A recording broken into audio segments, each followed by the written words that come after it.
Assalamualaikum warahmatullahi wabarakatuh. Perkenalkan, kami dari kelompok 11, mata kuliah Akuntansi Sektor Publik kelas D. Di sini kami akan menjelaskan tentang bab 11 mengenai organisasi non-profit. Berikut nama anggota kelompok kami. Yang pertama ada Muhammad Farhan Rizky NPM 91, yang kedua Devi Rahmawati NPM 113, dan yang ketiga Aridwi NPM 188. Saya Muhammad Farhan Rizky NPM 91. Jadi di sini saya akan menjelaskan tentang definisi organisasi non-profit. Organisasi non-profit atau biasa disebut organisasi nirlaba adalah suatu organisasi yang sasarannya untuk mendukung suatu kebijakan atau memecahkan masalah penting yang terjadi di suatu negara. Nah, dengan tujuan yang tidak komersial atau tidak menarik perhatian terhadap sesuatu yang bersifat mencari keuntungan atau moneter. Nah, karena organisasi ini tidak berorientasi terhadap keuntungan, maka tujuan utama dari organisasi non-profit ini adalah untuk membantu masyarakat luas yang tidak mampu, khususnya dalam hal ekonomi. Selanjutnya itu ada jenis organisasi non-profit. Jadi, organisasi non-profit ini dibagi menjadi 3. Yang pertama yaitu yayasan atau foundation.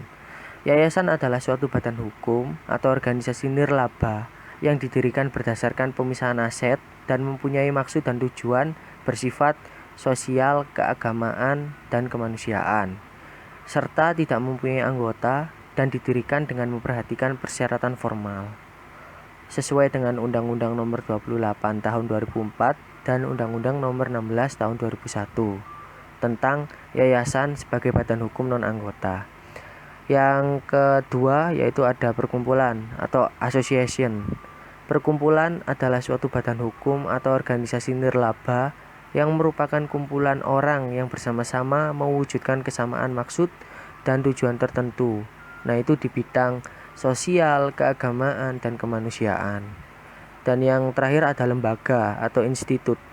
Institut adalah sebuah organisasi nirlaba yang bertujuan untuk mencapai tujuan dalam hal pendidikan, sosial, budaya, dan humaniora. Nah, contohnya itu ada Institut Strategi Nasional atau disingkat LSN. Setelah itu ada Pusat Studi Strategis dan Internasional, disingkat CSIS.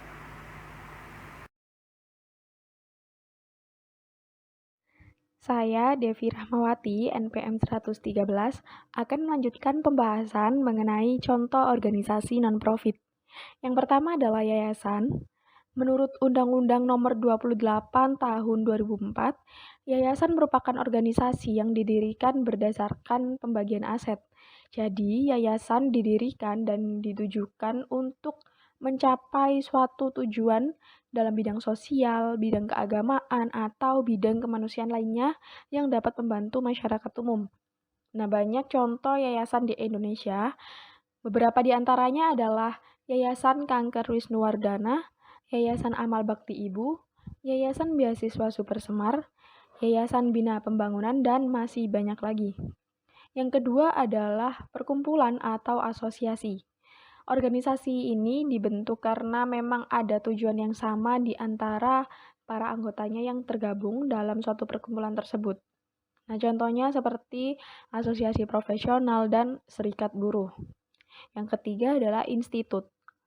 Institut adalah suatu organisasi yang bergerak di bidang pendidikan, bidang sosial, budaya, dan humaniora. Contoh institut adalah sekolah dasar, sekolah menengah pertama, sekolah menengah atas, lembaga kursus belajar, institut pelatihan kerja, dan sebagainya. Berikutnya adalah karakteristik organisasi non-profit. 1. Memberikan layanan kepada anggotanya atau kelompok tertentu atau masyarakat umum. Jadi contohnya, Yayasan Kanker. Nah, itu berarti kan memberikan layanan untuk orang-orang penderita kanker atau yang memiliki penderitaan atau nasib yang sama. Nah, kalau misalkan kayak Yayasan Yatim Piatu, berarti itu anggotanya anak-anak yatim piatu dan pengurus yayasan itu memberikan layanan kepada anak-anak yatim piatu tersebut. Seperti itu. Kemudian yang dua, sumber daya organisasi berasal dari donatur yang tidak mengharapkan manfaat ekonomi yang sebanding dengan jumlah sumber daya yang telah diberikan. Tiga, bisa menghasilkan barang atau jasa tanpa bertujuan memupuk laba.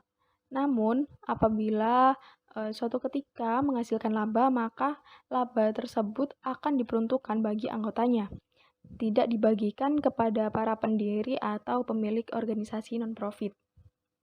4. Tidak ada kepemilikan seperti organisasi bisnis.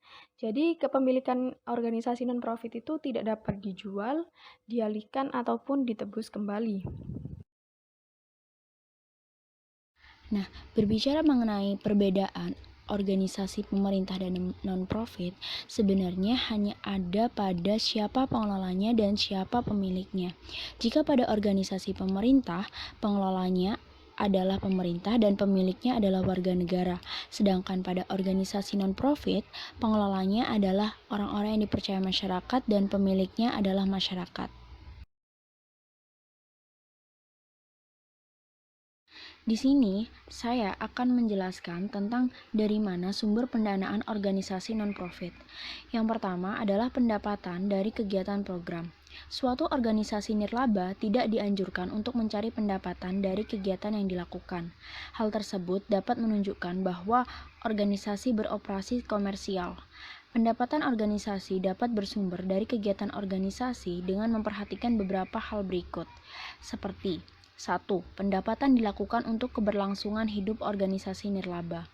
Hal ini dikarenakan dukungan dana para donatur tidak dapat diharapkan terus-menerus. Oleh karena itu, organisasi harus dapat mandiri dalam mengelola kegiatan yang dilakukan. Yang kedua, perluasan pelayanan masyarakat.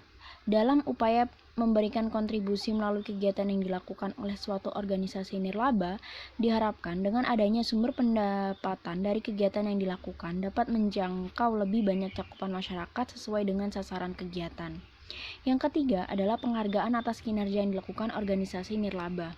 Jenis kegiatan yang dilakukan organisasi nirlaba yang melibatkan partisipasi masyarakat dan memberikan tanggung jawab untuk pemeliharaan dan operasional dengan pendanaan melalui pengenaan tarif yang diberlakukan berdasarkan kesepakatan.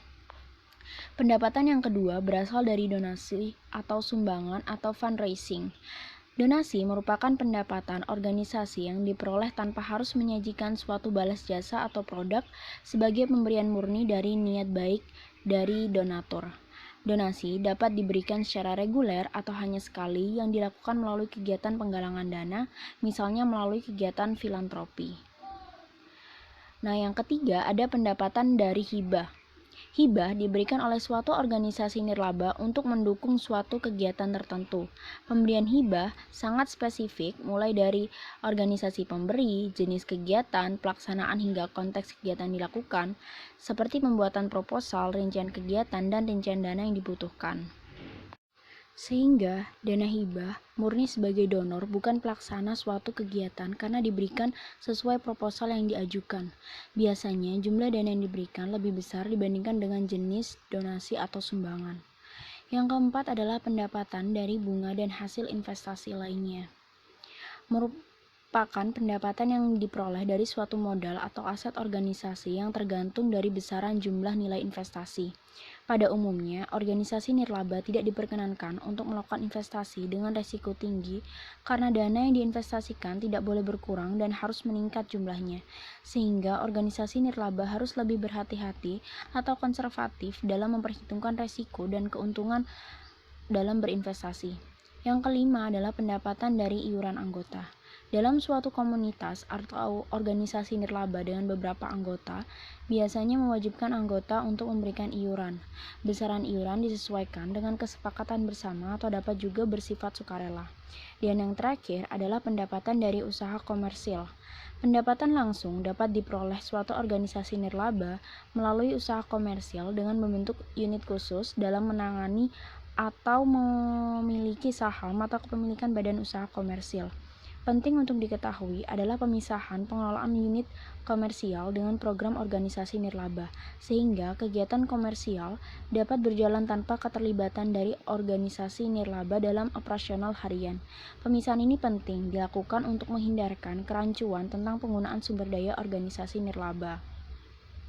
Dengan mengetahui sumber-sumber pendapatan organisasi nirlaba ini, maka kita dapat belajar sekaligus mengevaluasi besaran pendapatan organisasi nirlaba yang kita kelola dan melihat peluang untuk mendapatkan pendapatan dari sumber yang lain, sehingga dapat menyokong keberlangsungan organisasi dan menjalankan program kegiatan dengan lebih baik.